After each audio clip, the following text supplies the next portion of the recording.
weird because like as humans we live these whole lives, right? Like we go to work, we have our relationships, but in the back of all those stories is this narrative of our bodies that it wants to procreate, and that's actually running in the back all the time.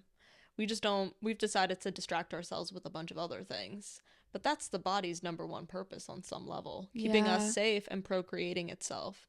So I don't know why we deny ourselves that reality when it plays such a big part in everything we do.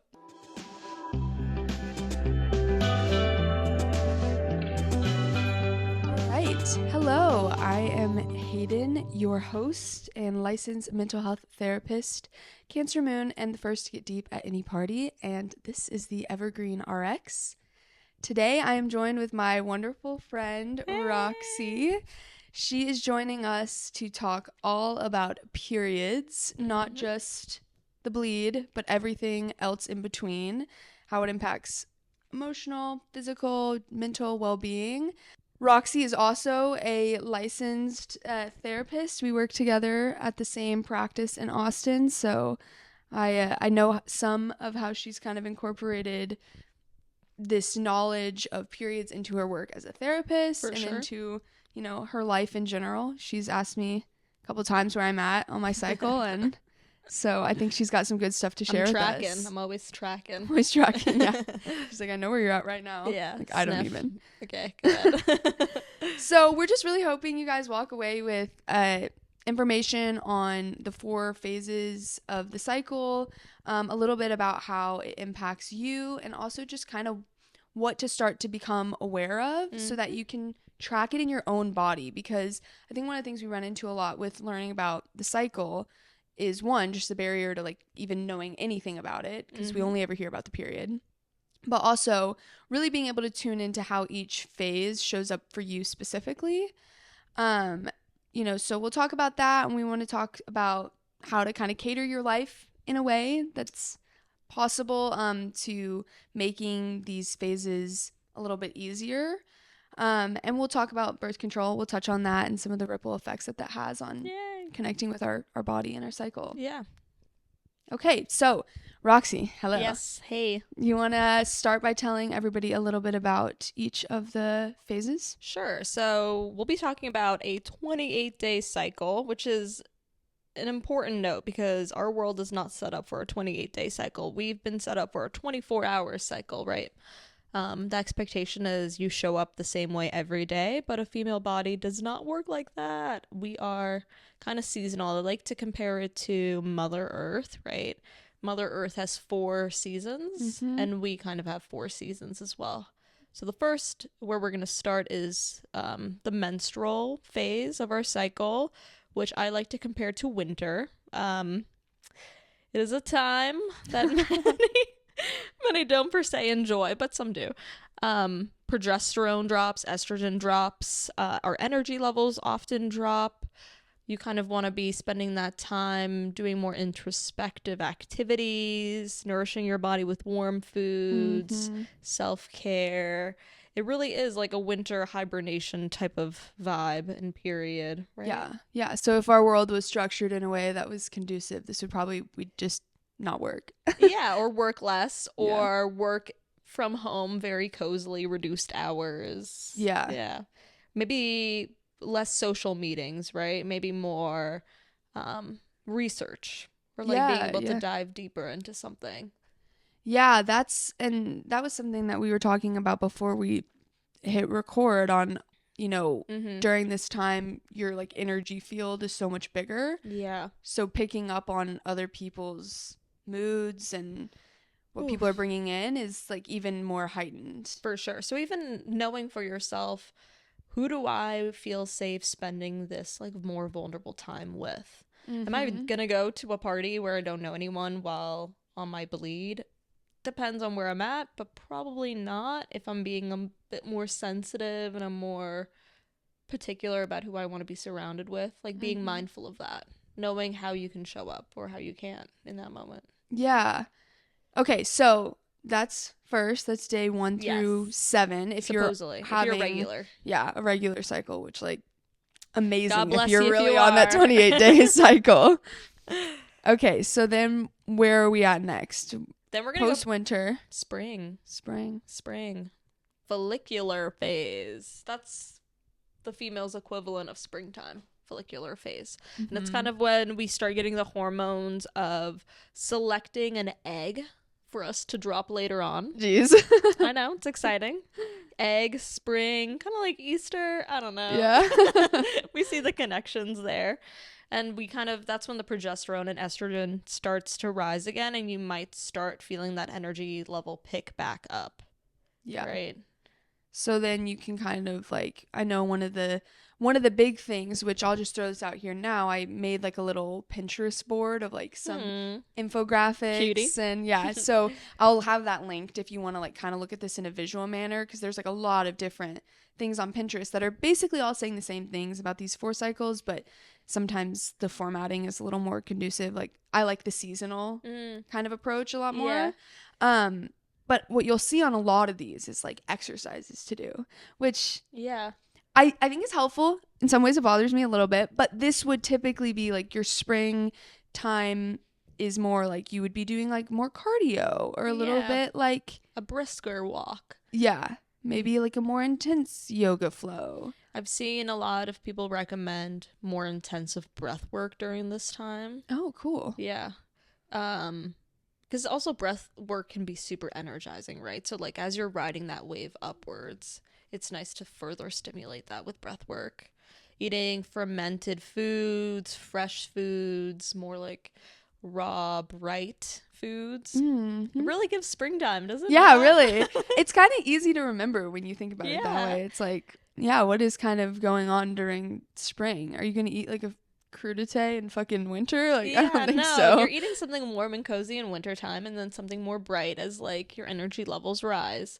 And also knowing that you're building back up from a place that is less energetic, allowing yourself to also eat more carbs, right? Like building that energy back. Yeah. And being okay following your intuition with like, oof, I need a little something more here. Yeah, that's another thing about Roxy is like she's always got a little snack. She's really I'm a squirrel. Paying attention to energy levels and the impact that food has on it. And sometimes I'm like, I can really use that. I'm like, I don't remember that my brain needs the food for like actual thought to happen. I'm like, I'm not hungry. But also for bleed, right? And for like building back, you need this. Everything's powered by food, so bringing it back there, kind of demonizing food. It's not something to be counted, but it's something to just really utilize to build your life back and build your energy back, and it's a building block. Yeah. It's a tool. Yeah, that's really interesting. So what's next? Now we're moving into summer. Summer, my favorite, ovulation. I love to ovulate. Which ovulation is the one that's like typically thought of as, you know, you're feeling beautiful. You're feeling magnetic. Are technically, you look your most beautiful when you're ovulating, technically. I gotta tap into that because I texted you like a while back and I was like, I'm ovulating right now, but I wouldn't think so because I think I feel the worst during this time. Gotcha. Well, so this is around day 14, day 21, and this is when the egg decides to drop, so it's ready, right? So your body's going to give every signal to those that could potentially fertilize you or the people that you are attracted to. Like, it's time. Yeah, it's going to put its best face forward. I'm thinking of like a bird with its feathers all poofed out, like you're showing your skin's glowing, your hair is bouncing, all that good stuff. Amazing. Much more high energy, much more brain power during this time, supposedly. I definitely feel that way. I'm not sure if you do. I can't like track it onto like actual ovulation, but we can get into this later because I think my cycle is like all over the place. Yeah. But there are times of the month where I do recognize that my brain is like firing. It's back. Yeah.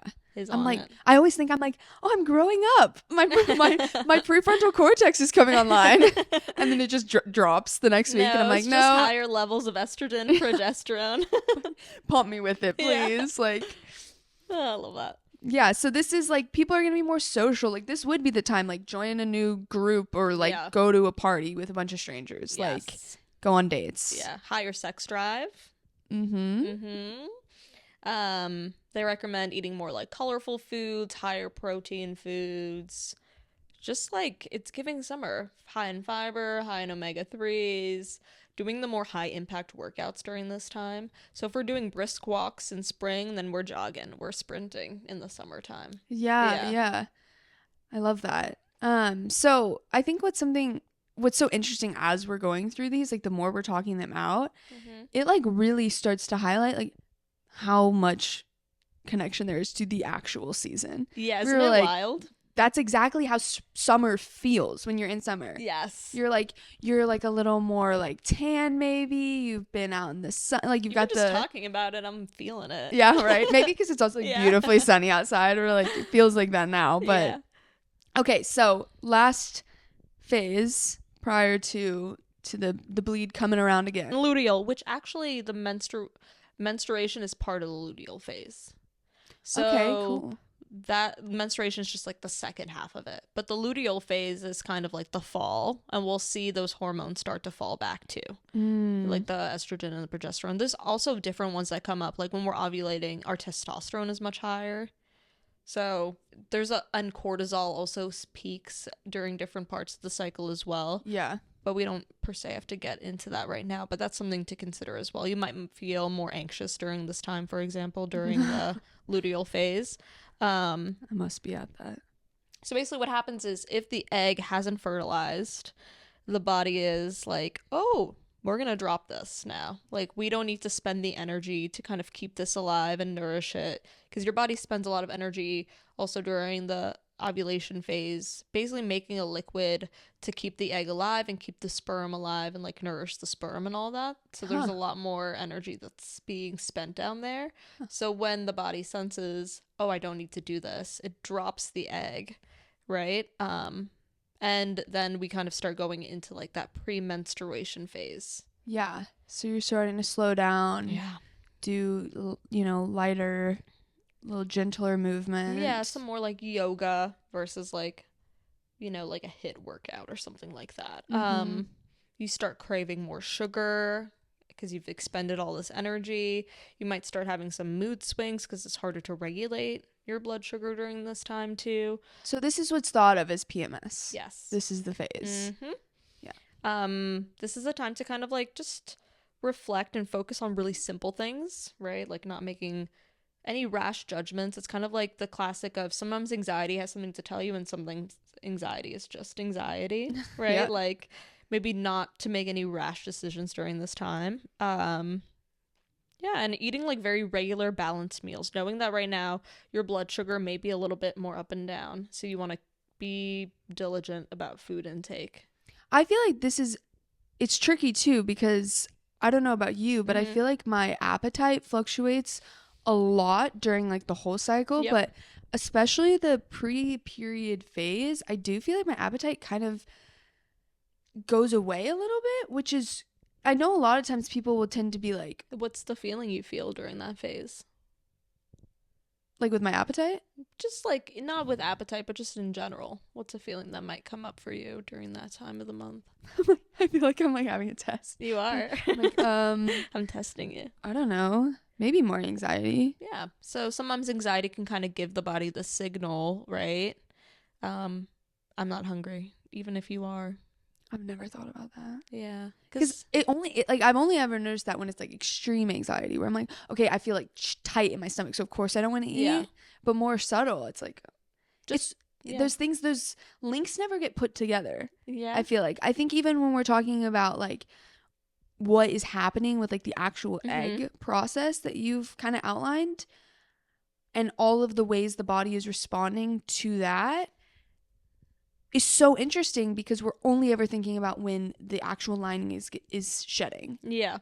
But there's like the whole story around why it's doing that, and at every other part it's doing something for this. It's weird because like as humans we live these whole lives, right? Like we go to work, we have our relationships, but in the back of all those stories is this narrative of our bodies that it wants to procreate, and that's actually running in the back all the time.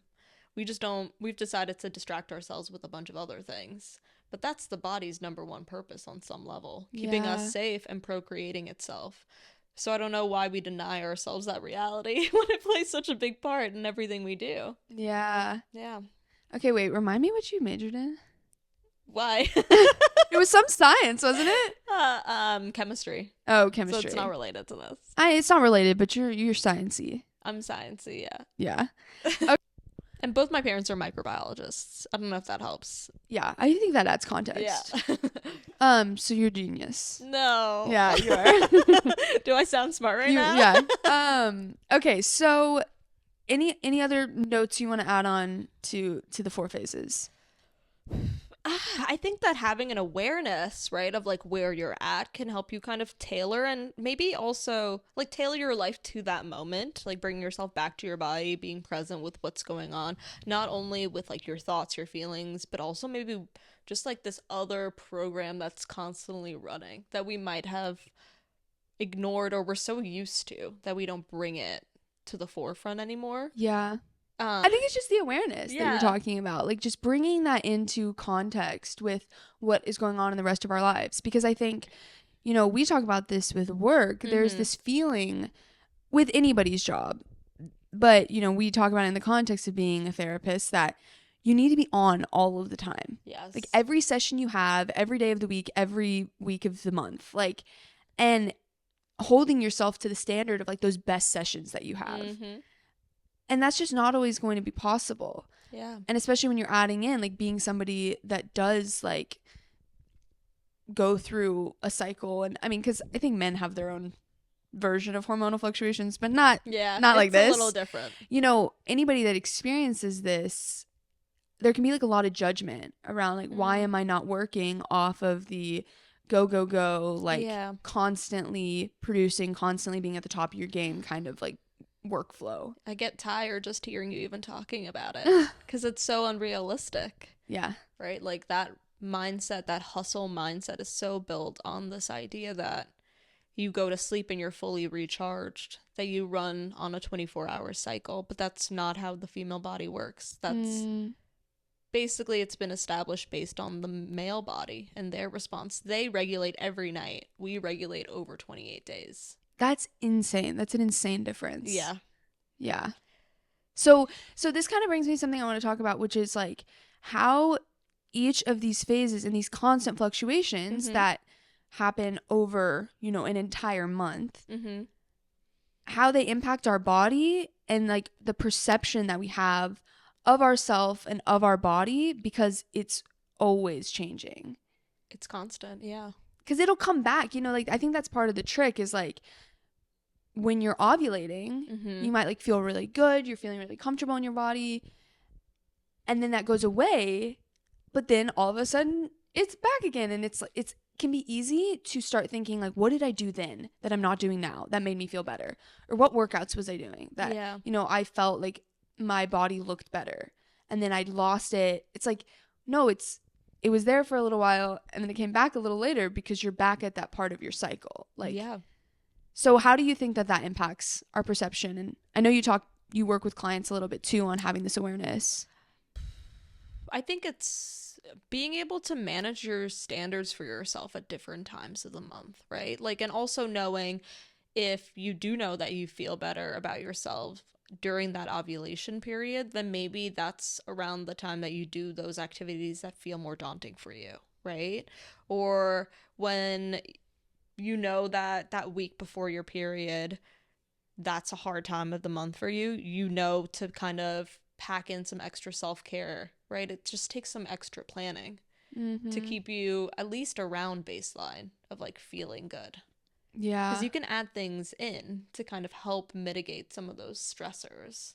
Yeah. So like during ovulation, maybe you don't really have to focus so much on self-care because you're already like at higher levels. Good. You're already feeling good. Yeah.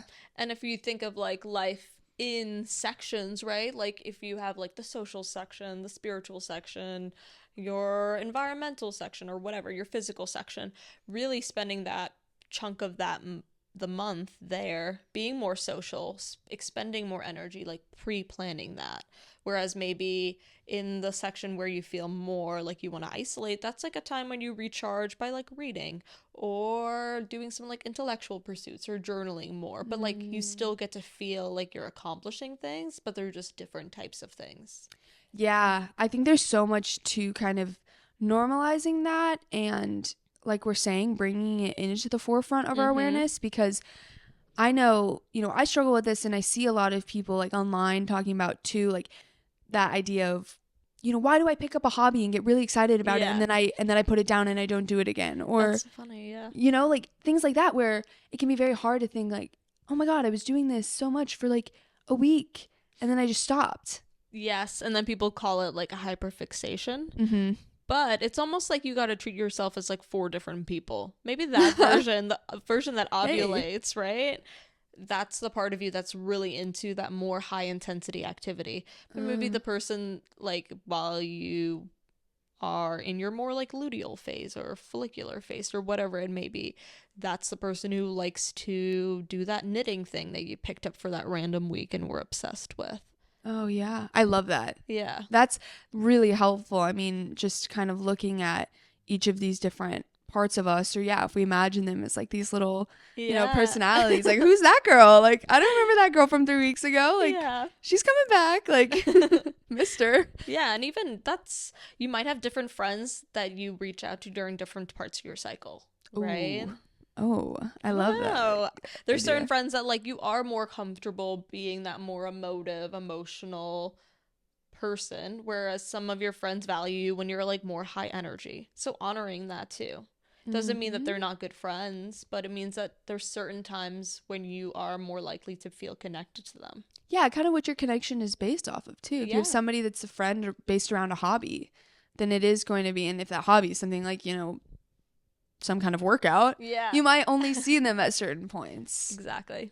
Okay, so what do you think the line is kind of between trying to mitigate the negative impacts of our cycle versus like just letting things be the way they are and know that the only reason we kind of see our cycle as a problem is partly because of the negative effects, but partly because the way that the rest of the world is structured?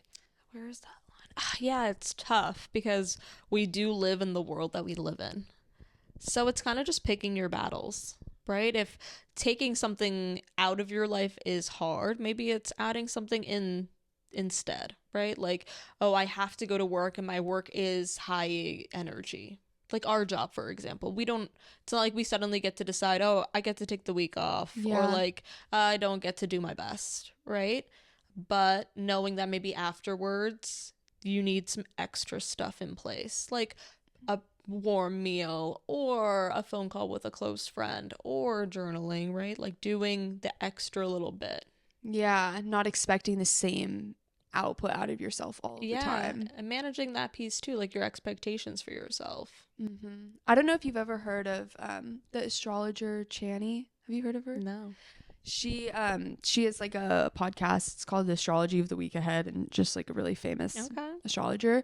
But I bring her up because she has like really, really cool progressive hiring, like, or employee benefits and like, livable wages for everybody, like really generous time off, and the whole company takes like time off, one part of the year or whatever. But one of the benefits is you can take time off 4-year period. Wow.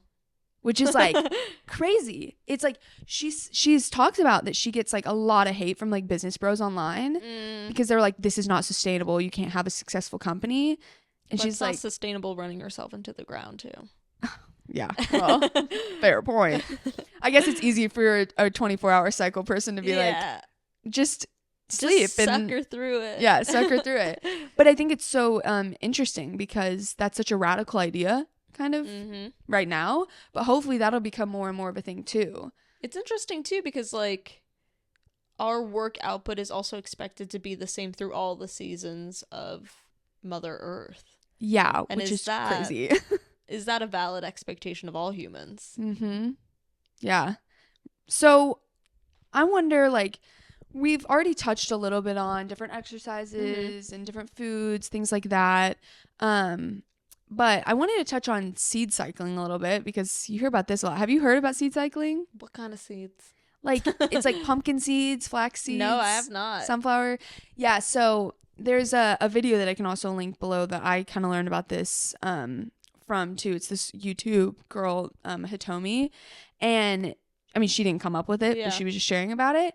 And basically it's like during, I'm going to forget the details on like which seeds or which phase, but like during 2 parts of your cycle, you're supposed to eat like sunflower and sesame seeds, Interesting. like a tablespoon a day. Okay. And then the other 2 parts are pumpkin and flax.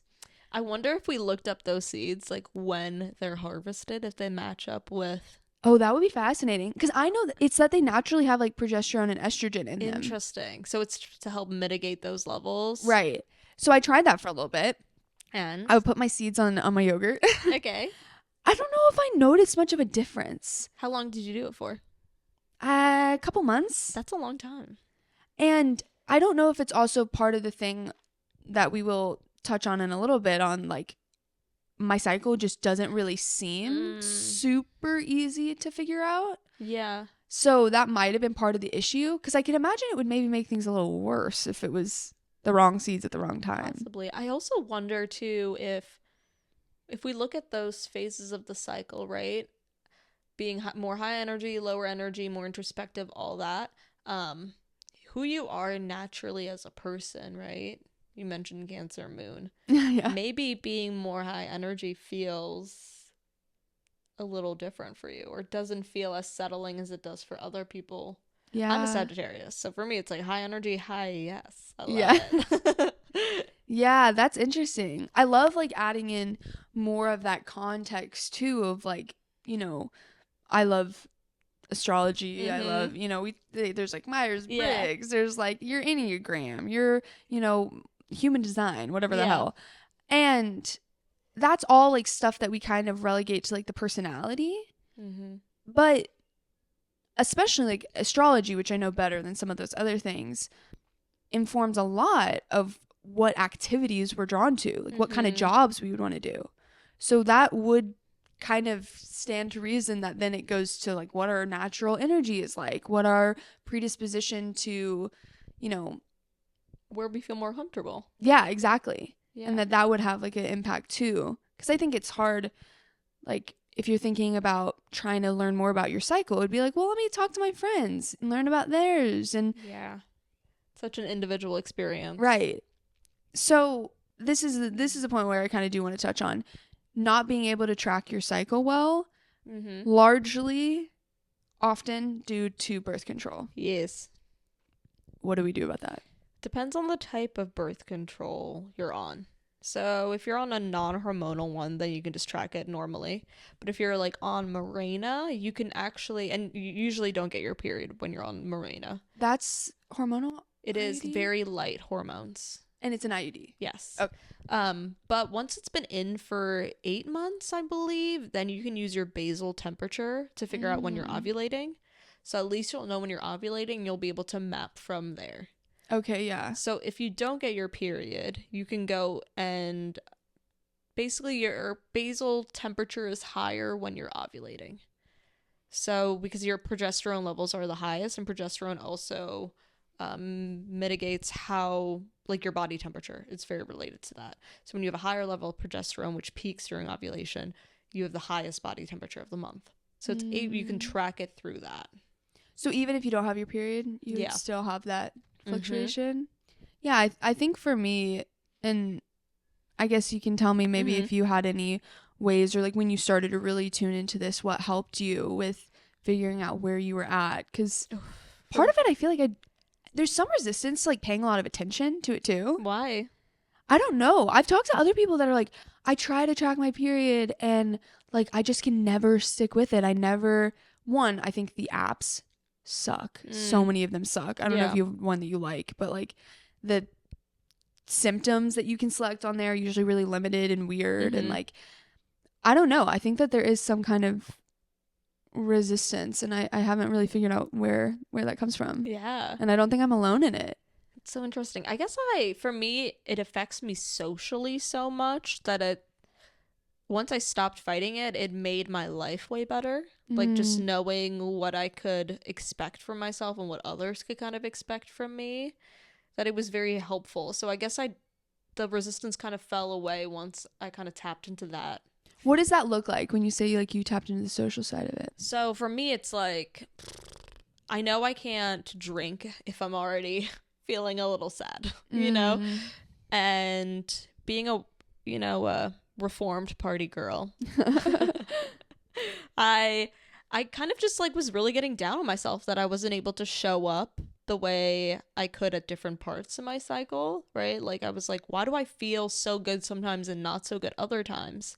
Being able to tap into that and giving myself an explanation and knowing like, okay, maybe during that week if I do go out, like I'm not going to drink as much as I would maybe when I'm ovulating. I might do something more relaxing or just like knowing where my boundaries are for myself was really freeing. Yeah.